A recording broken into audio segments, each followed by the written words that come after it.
Hello, listeners. This is Tosca at NGO Soul+Strategy. I'm going to talk today with you about transnational advocacy in the digital era, a book by Nina Hall, who I will introduce in a moment. And Nina and I know each other, I think at least 5 years longer. It feels like when I was still in academia as what I call jokingly accidental pracademic. And my team and I, consisting of Hans-Peter Schmitz and Michael Dedman, and we collaborated with Nina on a small research project on our end, on our team's end, in which we compared and contrasted the campaigning strategies and tactics, but also the organizational characteristics of digital NGO campaigning platforms and those of traditional NGOs. The scope of our work on this topic was quite modest compared with that of Nina and of others who know a lot more about this field. And recently, I was asked to offer a bit of support to a well-known transnational digital campaigning organization as a consultant who wished to improve their decision-making processes. So when Nina's book came out, I said, yes, I need to interview her. And again, the book is called Transnational Advocacy in the Digital Era, Think Global, Act Local. And we're going to talk about why she has that subtitle. So Nina, welcome. Thanks, Tosca. It's great to be speaking with you again today. It is great to see your face as well. I'm really happy about that. So Nina is an assistant professor of international relations at the Johns Hopkins University School of Advanced International Studies. Her job is based in Bologna in Italy, not in the US. Nina's research explores the role of transnational advocacy and organizations in international relations. And her book that I just mentioned came out this year, 2022, so hot off the press. She has published research on advocacy organizations and multilateral institutions, and her first book explored how UNHCR, IOM, and UNDP adapted to climate change. And that book is called Displacement, Development, and Climate Change, International Organizations Moving Beyond Their Mandates. Nina holds a PhD in international relations from the University of Oxford and a master's degree from the University of Auckland in New Zealand. She is from New Zealand. And she has also worked as a lecturer at the Hertie School of Governance in Berlin and is a co-founder of an independent think tank in New Zealand, again, her home country. Well, Nina, let's go. So Nina, when we talk about, let me just call it for now, and you can better give it a better name, but I'll call it for now digitally native campaigning platforms that are acting in some ways like traditional NGOs and in some ways not. What are we talking about? For our audience who doesn't know what the heck that is, give us some concrete examples. Sure. And thanks, Tosca, for having me on to explain this, because as you point out, there's a huge growth in the different actors that are doing campaigning around the world. And I study one set of organizations that I find fascinating. These are groups. So those of you in the US may be familiar with Move On, Avaz, which you've already named. And what's interesting is that Move On has sister organizations around the world. So in Australia, there's Get Up. In my home country, New Zealand, Action Station. The UK, 38 Degrees. But it goes beyond the Anglo-American world. We also have groups in South Africa, in Poland, in Hungary, in Romania, in Israel. There's groups that are setting up in Brazil. And a couple of key features, and we can get more into the details, is that these are formal organizations. They're not platforms. And I push back against the word of platform. Why? Because a platform sounds like it's just a thing that's online. You know, it's like a social media like Facebook. These are organizations with headquarters. So just like you can go to Oxfam headquarters, you know, back in the day when I was living in Oxford, or you can go to the headquarters of Amnesty International in London. You can go to the headquarters of 38 Degrees in the UK. And in fact, I've done that. You can go to the headquarters of Get Up in Australia in Sydney. And there is an office with permanent staff running campaigns across a range of progressive issues. So this is another key dimension. my book focuses on progressive digital advocacy organizations. Okay. Another key element is that all of these groups campaign across a wide range of issues. So if we think of Avaz or Move On, it's not just climate, it's not just human rights, it's not just LGBT rights, it's not just saving a local library, it's all of those things and more. I'm so glad, if I can just interrupt for a moment, that you corrected me right there at the top of our recording. So a couple of quick follow-up questions. So if your research focuses on professional, formally registered organizations with headquarters, with permanent staff, etc., so would you call Me Too or Fridays for the Future, are those not fitting within your category that you research, or are they? So they're not part of the narrower group of organizations I study, no. And the reason why not is because, well, Me Too, I would say, is a digital social movement.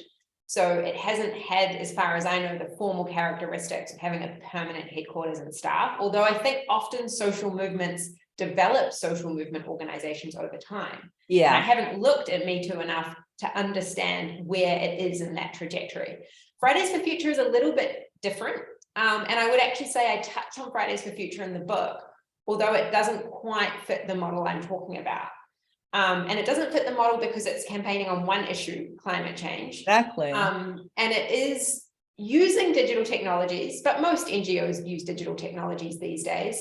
What's distinct about groups like Move On, Get Up, Campact is that they survey their members and listen to them using analytic activism to determine what they're going to campaign on. Okay, I have to stop you right there. That term analytic activism, what is that for those who don't know that in a lay terms? Great question. In a way, an easy metaphor is Netflix, right? We go and watch, for those of you who use Netflix or Amazon, you're not sure what you want to watch at night or what you want to read. So you go on and you get a suggestion based on your previous, what you've consumed previously. Watching behavior. Exactly. Now, these organizations, they're not Netflix, but they can have a similar mechanism, and that's to listen to members, not just by holding a physical meeting in the old school style of sitting around in an old hall, like a Rotary Club, but listening by virtue of what we click on, what we open. So these groups like Campact or 38 Degrees will send out regular emails, and then they'll track how many people actually open the email. Which emails are open more? They'll test subject lines. So say they want to start a new campaign on climate change. They'll test a subject line that says, save the climate to save the penguins, or save the climate for your grandchildren. For instance, this is hypothetical. Yeah. And then they'll see which of those subject lines is more effective. And they'll test content. They even know, for instance, and I talk about this in the book, that an orange button that says donate now is more effective than a blue button that says donate now. So they can optimize in their communications, which is an important feature of these organizations, but they can also listen to what issues their members, the people that follow them on social media or via email, they can identify what issues they care about from week to week. So just to understand, so these organizations, they test both what to campaign on, so campaigning issues, what targets to choose for their campaigning, and what messages to use in their campaigning. Is that right? Almost. They do test issues and test tactics, but not targets. And this comes to the subtitle of the book. So while these organizations campaign across a range of progressive issues, they typically target the nation state. So they mobilize their members, both online and offline. And this is an important point because people often like, oh, it's all slacktivism, the social media, these petitions don't really work. Actually, groups like Campact have mobilized, 250,000 Germans in coalition with other NGOs, other brick and mortar NGOs, to protest against free trade agreements. They did that back in 2015, and I cover some of those, what we would see as more typical forms of protest, whether it be on climate, on trade, on refugee rights. And what's important there is that those groups are mobilizing people to put pressure on their national decision makers. So they're very, in fact, I have some data on this, 98% of the time, they're focused on the national level. There's a very small exception of a couple of campaigns in my data set where they might focus on the international level. And why have they chosen to have such a singular focus on the nation state? I mean, 5 to 8 years ago would have said, well, aren't we living in an entirely globalized, interdependent world now? Of course, you don't know, with the resurgence of nationalism, etc. But why have these groups chosen the nation state singularly? That was a bit of the puzzle for me. I got really fascinated by that exact question, because you're right. Lots of people think we have global civilized civil society. We're part of this international, we're all connected to international issues. They have flow-on effects in terms of climate, refugees, and these groups that, you know, can digitally connect and share. It would seem obvious. The answer is they're operating in democratic societies. So I don't have any cases in authoritarian regimes. I have some in semi-authoritarian. But in those contexts, the most effective use of people power, of pressure from citizens, is on their democratically elected decision makers. And just to explain that a little bit more, all of the activists, when I shared my data about their campaigning trends and the lack of international targets, confirmed this. They see the nation state as the locus of power. And this is, if we think about big international issues, I can totally understand as an IR scholar why. If we look at the recent climate negotiations in Egypt, states are making the decision about what they'll agree to and what they'll sign up to. Same on refugee, if we think of the global compact on migration, it's states making those agreements. And the argument here is, rather than sending NGOs off to do lobbying inside these international negotiations, focus on the officials at the domestic level before they even go to those negotiations. Try and shift what's possible, or monitor, ensure that international agreements are in fact implemented. So I'm not saying that there isn't any connection with international issues. I'm not saying that there's no awareness of the transnational dimensions, but what I'm saying is that they strategically see their power in mobilizing citizens to put pressure on elected decision makers. Okay, and just so that we use the right term from here on in interviews, so how would you like me to call these organizations, since you rightfully corrected me on the platform term? Yeah, so I find it hard to have one summary. In the book, I use digital advocacy organizations, because they're all organizations, they're all involved in advocacy, and the digital distinguishes them from groups that were created pre the internet era. But it is a little bit, there's more to it than the fact that they're digital, because they also campaign offline. But that was the easiest way I could summarize. Yeah, and that's an important thing, and we may come back to it. Well, you've already given a very comprehensive introduction. You've touched on some things that I wanted to talk to you about. Let's look at a couple of others. So what I remember from when my team and I were doing this introductory research for us at that time is what makes them distinct is that because the costs of organizing and the cost of connecting and communicating, etc., have gone down so much with the era of the internet, that is one factor, one characteristic.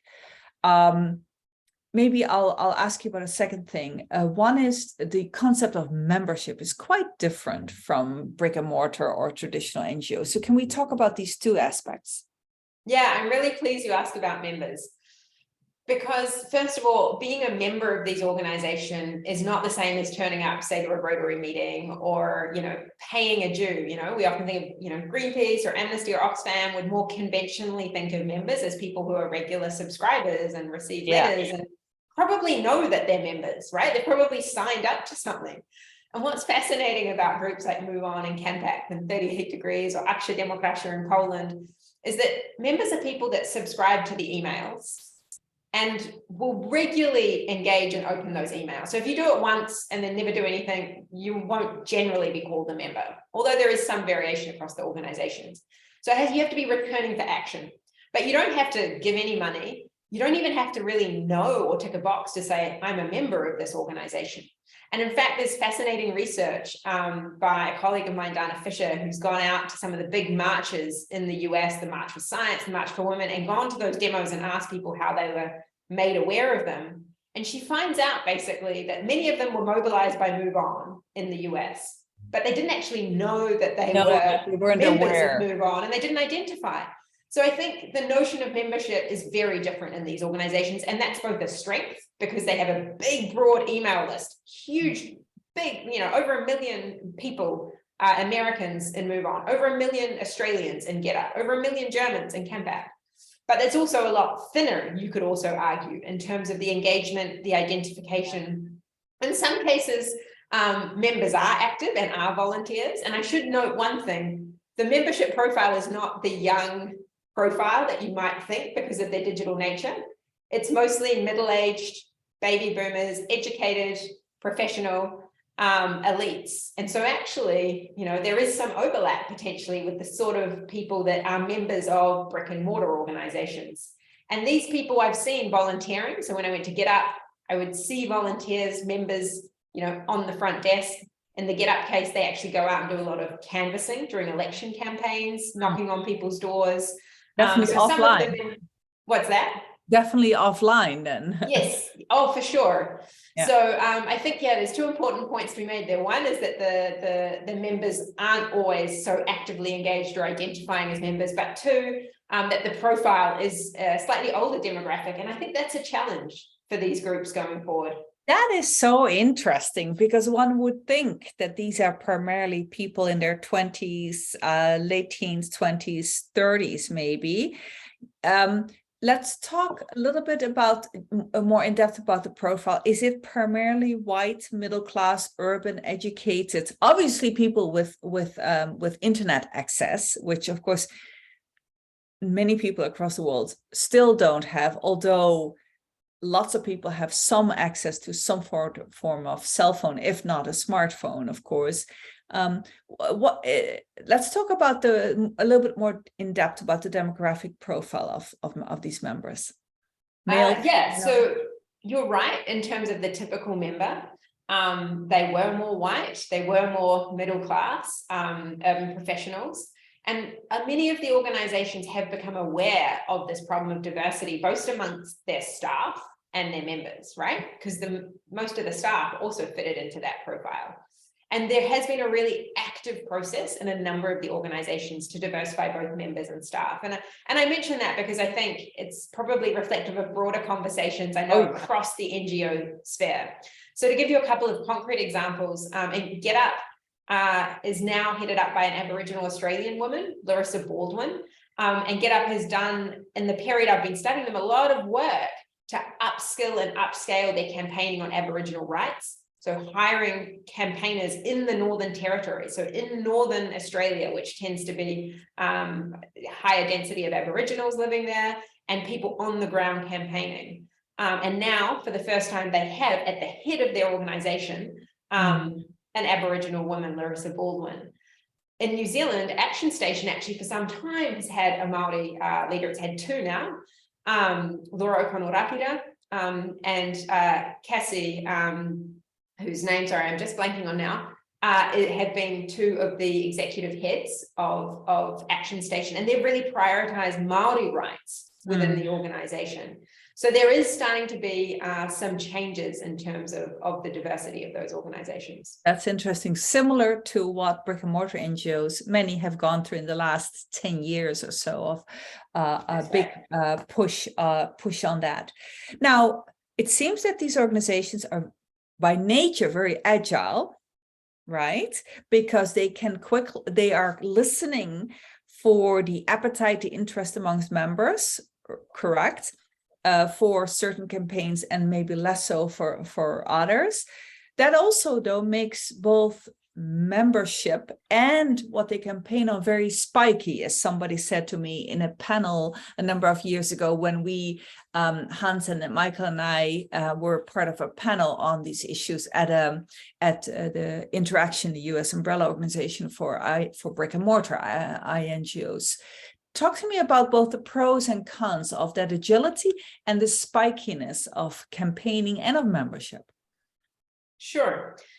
Before I do that, I just want to add one short thing about the last question, which I wanted to mention, is that there is one organization in the Global South, which is Amandla Mogi in South Africa, that has very explicitly targeted Black working class women. So its membership base is very different, and that's had quite interesting ramifications on how they campaign and how they evaluate and get funding for their campaigns. So I would note that, because I think if we assume the model only works in Anglo democracies based on middle-class people clicking emails and giving petitions, that has been its strength. But I think one of the questions for people interested in this model is, where can it go? How does it work in the global south? And we maybe can come back to that. I would love for you to come back to that. Yeah. So on the spiky question, great term. Haven't heard it myself. Fast failure is another one that may be familiar with your listeners. Mm-hmm. Essentially, the model's strength is that groups can rapidly launch new campaigns. And I've seen this in person, being inside. I did participant observation, so sitting inside the offices, watching these groups campaign, and from 1 hour to the next, they can set up a petition and set up a campaign. There's not the same sign-off procedures that you would get in a typical NGO. And they're also not setting out a yearly campaigning cycle. So I know, Oxfam every year will do its, inequality report for Davos, or Transparency International World Corruption Index. These are staple parts of their work, right? And there's a set procedure. These groups, it's unlikely they would start the year out with like a calendar of like, okay, in January, February, this is what we're going to campaign on, right? They're just reacting to the news cycle, reacting to what triggers their members' interests. On the whole, there are exceptions, which we can come to. And so as a result, at least when the model was started out, it was this very reactive, which meant you could capitalize on moments of high intense interest. So right coming up to the climate negotiations, or around a trade negotiation, or around the refugee crisis. The weakness, though, is that as soon as member interest drops, you stop the campaign. So I have a really good case study in the book, which looks at how refugee rights issues were really high salient, high interest in September, October 2015, as many of us will recall. Yeah. And then in 38 Degrees in the UK did a whole lot of campaigning. But then when members dropped interest, they switched to saving the bees, because bees for that organization in that context was a campaign that earned them money and that had high interest. And so the weakness of the model is because it's reactive. It means you don't get sustained follow through. You don't get implementation. You're not good at agenda setting. These aren't the groups that are going to come out and say, this is the big new issue that we need to get ahead of public opinion. They're typically more reflective. And I'll pause there, but I would encourage you to ask me more about how that model has evolved, because the groups themselves are aware of that limitation. Well, that's such a strong lead in. Why didn't you go there, Nina? The reason I'm leading you on is because I give that talk in the book, but I want to acknowledge that, just like your listeners, these activists are also reflective, right? And they've come to realize that this is a limit of the model being so reactive, that they're now developing ways to do more staff stewardship, to try and marshal opinion. Larissa Baldwin, as the CEO of GetUp's, talked about this, like we need to be creating public support for issues where there currently isn't public support, so transforming members' interests. And I give some examples in the book of where GetUp, for instance, has done that on refugee rights. So rather than just dropping refugee rights when their members lost interest, they actually had a long-term goal to get all refugees out of Manus Island and Nauru. And I also look at Action Station in a similar way, working around Māori rights in New Zealand. It's a long-term goal, and they've set it actually in part of their strategic framework. Like, this is what we're aiming for, and we're going to choose campaigns partly on whether or not they uphold the Treaty of Waitangi, which is an important foundational document in New Zealand. So I think for your listeners, what's interesting is, yes, there's a very strong rapid response model, but like anything, this model is also evolving based on learning about what works and where is greater effectiveness is warranted, right? So let's go a little deeper there on the term you just used, staff stewardship. And I'm going to ask you something about convergence. I remember when we did the research, I remember how Greenpeace, which was on the quote unquote traditional NGO side, an early adopter, I sensed, of a more what they called a people-led campaigning model rather, or even paradigm, one might say, rather than a staff-led campaigning model. Is that what we're talking about? Can you unpack a little bit staff, you call it staff stewardship versus member stewardship, right? That has been evolving for quite a few. And if that's the case, second question is, are we not already looking at some symptoms of convergence between digital advocacy organizations and traditional ones? Yeah, great question. So the distinction that I make in the book is between member-driven, and that's the analytics basis, so surveying, and you can imagine getting a report back every Monday morning and meeting as a team. Imagine you're the head of that campaign team, and you get literally a list of here's the 10 top issues our members care about on Monday morning, and then you go, okay, this is what we're doing this week, right? That's a member-driven model, because you know 70% of our members want us to campaign on bees. This is hypothetical. 60% care about climate, 50% care about whatever other issue. And you're like, right, let's focus on bees and climate. And that's your campaign for the week. And then the next week you come back and maybe it's a different issue. That's the member-driven model. The staff stewardship model says, okay, we have this data, but we also know we need to get refugees out of detention. And we're going to do everything we can to convince our members, even if it's not coming in our, data analytics or our surveys. We're not hearing that from our members, but we're going to find ways to communicate and convince them over a longer term of the importance of that issue. So that's the difference. And for those of you listening who work on more minority rights issues, I would say that the campaigning member-driven model is not so great, even though we're talking about progressive members. It often, in my view, and the research I've seen, is not so good on minority rights, precisely because it's a majoritarian process. So do the majority of your members think right on this? Whereas the staff stewardship can, over time, say, we're going to work on Indigenous rights or refugee rights, more minority issues, and try and convince a majority. Again, these are progressive members, but the progressives have a broad range of issues that they feel concerned by or triggered by. So is that enough on the distinction? Yes. But this does, to me, look like it's a symptom of some convergence between what initially these organizations, digital advocacy organizations, initially set themselves as separate from traditional NGOs, and we'll have to talk before the end of our interview also about the extent to which they try to be explicitly complementary and collaborate, right, or compete. But they set themselves up as separate, and in some ways as better than whether it's more agile, maybe more reflective of civic agency, in the sense that they claimed, and to some extent I think also truly enacted, a more bi-directional, two-directional way of communication between the members and the organization, and truly letting members steer, as you were saying, once again, what the organization will campaign on. But it seems that there is some convergence also, because they have moved, based on learning, from online into also a number of different ways of offline organizing. I remember that change.org, started to adopt somewhat later in their kind of experience cycle, if you will, where staff would engage in kind of capacity building of some of its members who were kind of seen as core members based on their activity, and supporting them with capacity building so that those members also offline started to organize. And then we get into this difference between mobilizing and organizing that Harry Hahn also talks about, which I think is useful. Anyway, I better stop talking and let you see where you want to jump in here. There's a lot there to unpack. Yeah. The first thing I would say, for me, the really interesting dimension is how much power these organizations are willing to give over to their members.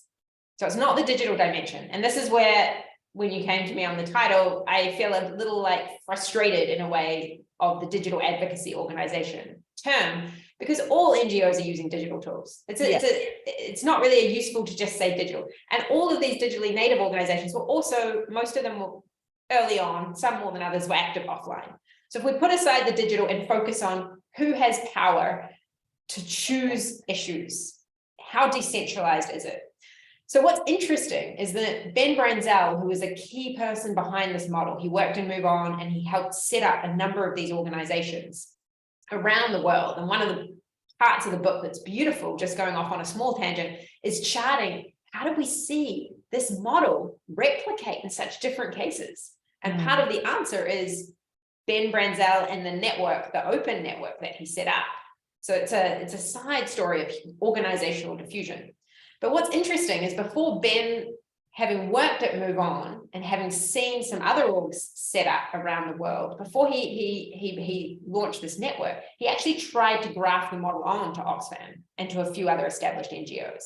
Okay. And it didn't work, in his words, because Oxfam and most brick and mortar NGOs have a centralized decision-making process, right? For who gets to choose issues. Oxfam's not going to devolve all of its power to its members to decide what issues to campaign on. And in many ways, I would argue, neither should it necessarily, right? If we think of Human Rights Watch, it would be problematic if Human Rights Watch surveyed its members and said, should we focus on human rights abuses in Ukraine or in Ethiopia or Burma? That makes me uncomfortable because we expect Human Rights Watch to have, experts on human rights and to know where to focus attention.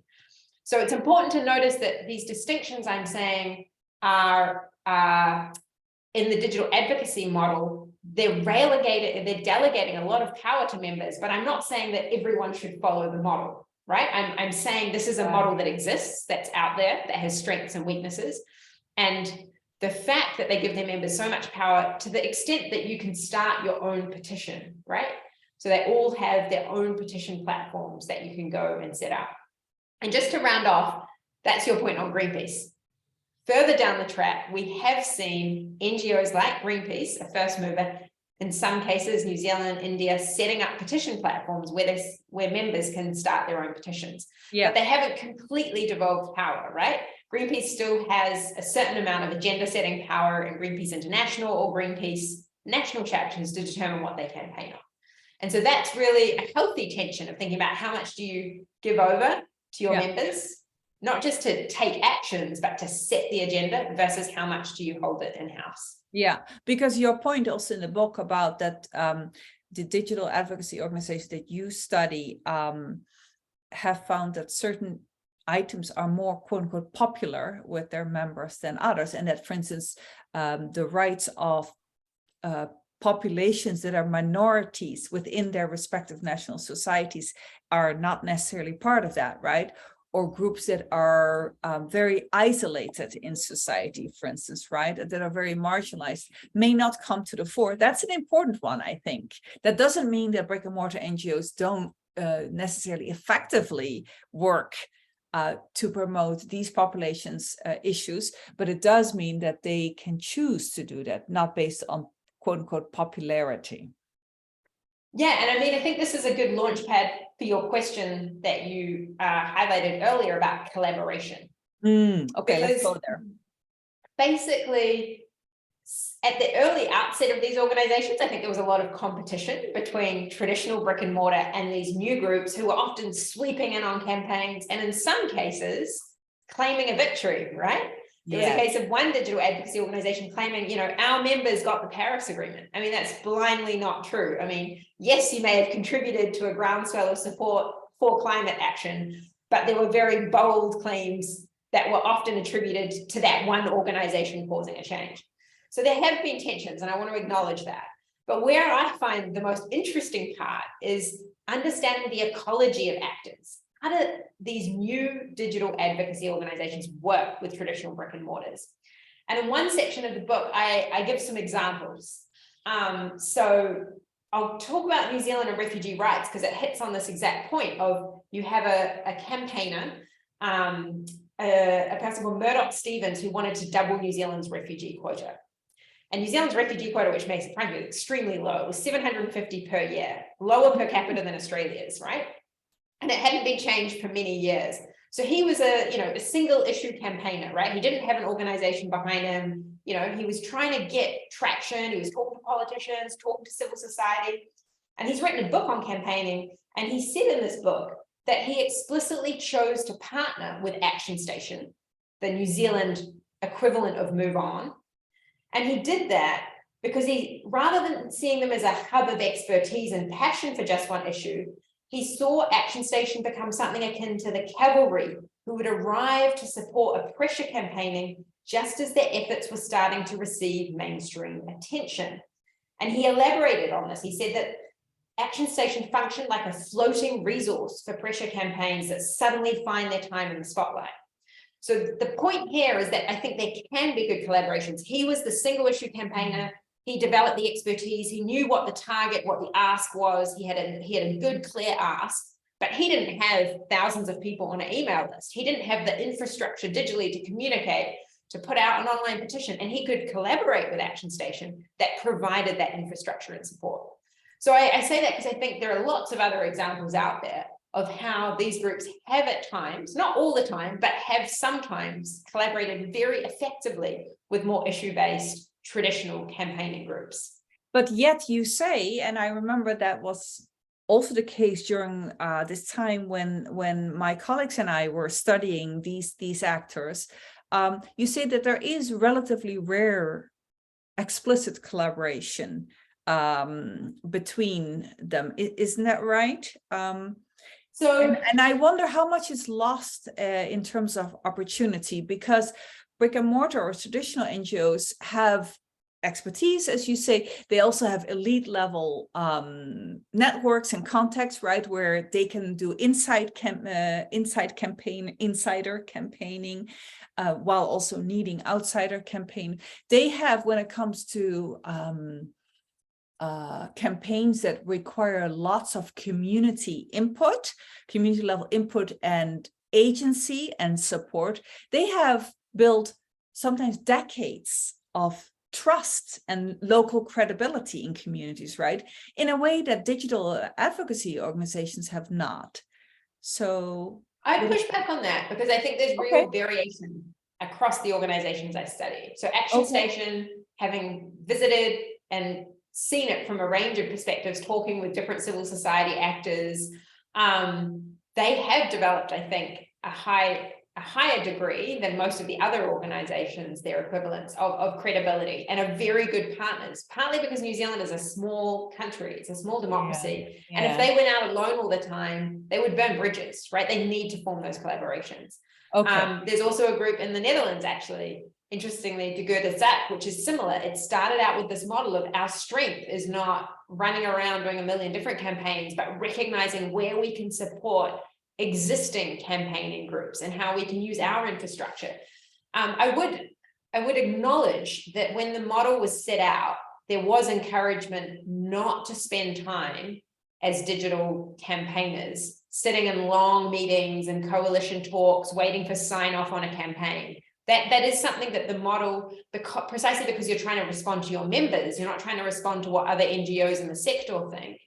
That could potentially be a strength or a weakness depending on how you see it. So yes, at the outset, the model wasn't really designed for long-term collaborations with other NGOs on an issue campaign. But I would highlight that many of the organizations, Campact is another one in Germany, has been very involved in campaigns against trade agreements and has formed large, often been one of the key groups to try and bring together and coalesce new coalitions. So I think there's more room for that model to evolve and more room for collaboration than one might think at the outset. Okay. Gosh, there is so much that I would still like to talk about. I feel we've only barely touched on the surface. For instance, I would have liked to ask you a question about the organizational attributes of the digital advocacy organization that you have studied, but we don't have time for that. I may ask you to come back on the podcast about that. But let me squeeze in one question before I turn to you and where people can learn more about that. And that is, you study in the book progressive digital advocacy organizations. How about conservative ones? How do they're just as much a legitimate part of civil society, right? They're also citizens that organize to campaign around the issues they care about. But how would you consider them? How would you compare them with the ones that you studied in most depth? Yeah, great question. And it's one I'm actually tackling now in a collaborative project with the Weizenbaum, the German Internet Institute, with Michael Vaughan and Annette Heft, who are much more experts, I would say, than myself on mobilizations of the right online. Okay. And so I would look to them for the expertise. But what we've found is that there are examples of groups emulating, of copying, copycat organizations where conservatives in the US have gone, wow, Move On's effective. Let's copy that and have a conservative version of Move On. Similarly, we've seen that in Australia with Advance Australia. There's a group in Germany. And there's an international group called Citizen Go, which is very strong, has campaigns in Portuguese and Hungarian, a bit like Avaz, but on traditional family values and a conservative moral agenda. Right. Now, so they do exist. I would say two things. One, what we've found is they tend to be, from what we can see, more hierarchical, so less analytic activism. And two, those specific cases, maybe with the exception of Citizen Go, haven't been the big conservative forces online. That actually conservative groups are effective, are very good communicators and mobilizing for sure online, whether it be the Tea Party to Breitbart. But it's not an exact copy of the organizations I discuss in my book. And for those of you interested to read more about that kind of space, I would really encourage Jen Schrady, The Revolution That Wasn't. And she's got some great insights onto the differences between how the left and the right organize online. And she actually argues the right's better than the left. Oh, good. I would love for you to give me outside this interview context a link to maybe one publicly available short piece by Jen Schrady's work. I think that would be really neat to include in the show notes. Well, we haven't talked about the organizational model that I want to talk. We haven't really touched in depth yet on the theory of change. We've touched upon it in several ways, but we could have gone much deeper, but we have run out of time. I feel like we've jumped around in a super interesting way, and I'm so energized by this interview, but we have to bring it to a close. So Nina, where should people go if they want to learn more about you, your new book, and the rest of your work? Sure. A couple of examples. Obviously, the book website itself, it's just come out on Oxford University Press, and I can send that link on. There's an excerpt of it that's just been released on Stanford Social Innovation Review. So the first chunk of the book, the intro is available there. There's also, those of you who follow Duncan Green from former Oxfam, he's done a review of it. He was one of my discussants recently in the UK, so you can get his take on the book. There'll be three initial ways. And you're on Twitter as well? You're pretty active. I am on Twitter, and there's a very good link on my Twitter at NinaWTH, which explains it's a Twitter thread on the book itself. Oh, cool. Super. So we'll have to have all of that in the show notes. Well, thank you, Nina. As I said, super interesting, super energizing, and important, I would argue, for people listening to this podcast who work in more what you could call traditional or brick and mortar NGOs, to be really taking note again of these actors as a way of comparing their own ways of organizing and campaigning, and to look for opportunities for collaboration where they can reinforce and amplify each other. And that ecology that you pointed out so rightfully. Thank you, Nina, for all your insights, and thank you, listeners. If you found this podcast stimulating the way I certainly found it, then be sure to check out in our book that I am a co-author of, Between Power and Irrelevance, The Future of Transnational NGOs, with George Mitchell and Hans-Peter Schmitz. We have a chapter on digital NGOs. Again, we are not as knowledgeable as Nina is, but we are summarizing some of the big discussions there. If you don't own the book yet, our book, or if you want to get a preview, you can access the concluding chapter through signing up for my email list on my homepage, which is 5oaksconsulting.org with the number 5. You can find this episode not just on my podcast, but also on our YouTube channel. Again, subscribe to my email list and you will always be the first to be in the know. This is Tosca, and I look forward to spending time with you next time on NGO Soul and Strategy.